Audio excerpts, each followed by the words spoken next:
Was Lee Harvey Oswald a spy? You've no doubt heard of Lee Harvey Oswald, popularly known as the lone nut who assassinated John F. Kennedy from the sixth-floor window of the Texas School Book Depository building on November 22nd, 1963. It is common knowledge that a few years before, in October 1959, Oswald defected to the Soviet Union and lived in Minsk for 2.5 years.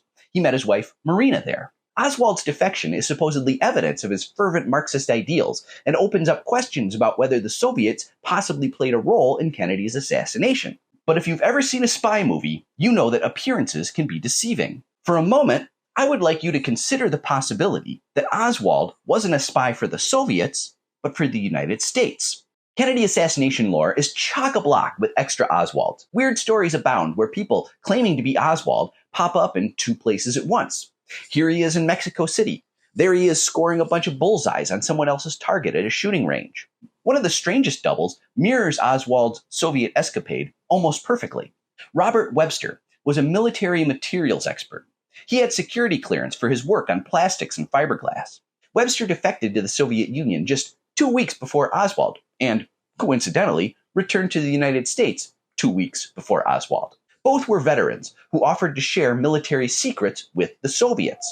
Both married Russian women while they were in the Soviet Union. Both supposedly chafed at living in a communist nation and repatriated to the US. Neither faced any detention or charges for handing over top secret information to what was, at the time, considered America's greatest enemy. It's said that both Americans looked so much alike that Marina once confused Webster for her own husband. There's a common term used in spycraft called a dangle. A dangle is an intelligence asset dangled in front of the opposition, like a nice juicy bit of bait on a hook. If you look up fake defector, you can learn all about it on Wikipedia.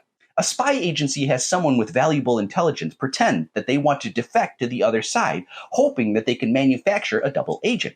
If you've ever seen the Timothy Dalton Bond movie, The Living Daylights, it features a storyline about an operation with a dangle. You see, the US had a real problem getting spies inside the Soviet Union during the Cold War. Think about your typical Ivy League graduate, some football star American cowboy with a square jaw, the kind that secret agencies love to recruit. Now think how badly that man would stick out trying to pretend he's just some simple factory worker in Leningrad. Same goes for a strapping Ivan Drago type pretending to be an American lunch pail in Pittsburgh. It was honestly hard for either nation to get eyeballs on the inside. So what makes me think Lee Harvey Oswald was a dangle? Before his defection, Lee Harvey Oswald was a U.S. Marine. His duty station was at Atsugi Air Base in Japan. That was one of only 2 bases on Earth where the U.S. was flying top-secret U-2 spy planes over the Soviet Union and China. That means Atsugi was actually run by the Central Intelligence Agency. Oswald not only had security clearance to listen to U-2 radio operations, he also had access to the location of all bases in the West Coast area, all radio frequencies for all squadrons, all tactical call signs, and more, according to Marine Corps Lieutenant John E. Donovan's testimony to the Warren Commission. Even more curious was how Oswald, who grew up in the Bronx and New Orleans, spoke perfect Russian at only 19 years old. It's said that his wife Marina originally thought he was native-born because of his Baltic accent. My good buddy Victor Marchetti has an answer for that. I recommended his book CIA and the Cult of Intelligence a while back. Marchetti had a lot of inside information from time spent as special assistant to the deputy director of the agency. He described a program run in the late 50s by the Office of Naval Intelligence to writer Anthony Summers, saying it involved 36, maybe 40 young men who were made to appear disenchanted, poor American youths who had become turned off and wanted to see what communism was all about.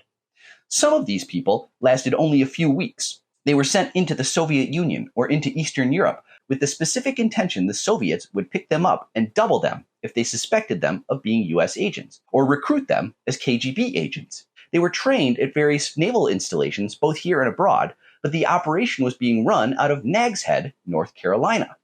An intelligence veteran named Robert Tosh Plumlee said, "I first met Oswald at the illusionary warfare training at Nags Head, North Carolina in 1957. Oswald was taking language courses at the same complex. These courses were preparatory to going covert in international operations. Everybody who was there was CIA or military intelligence, or at least they were in some form of government training for their particular covert mission." Judge James Bohello, Another veteran and one-time roommate of Oswald's at a Marine Corps air station in Santa Ana, California, was quoted, Oswald, it was said, was the only Marine to ever defect from his country to another country, a communist country, during peacetime. That was a major event.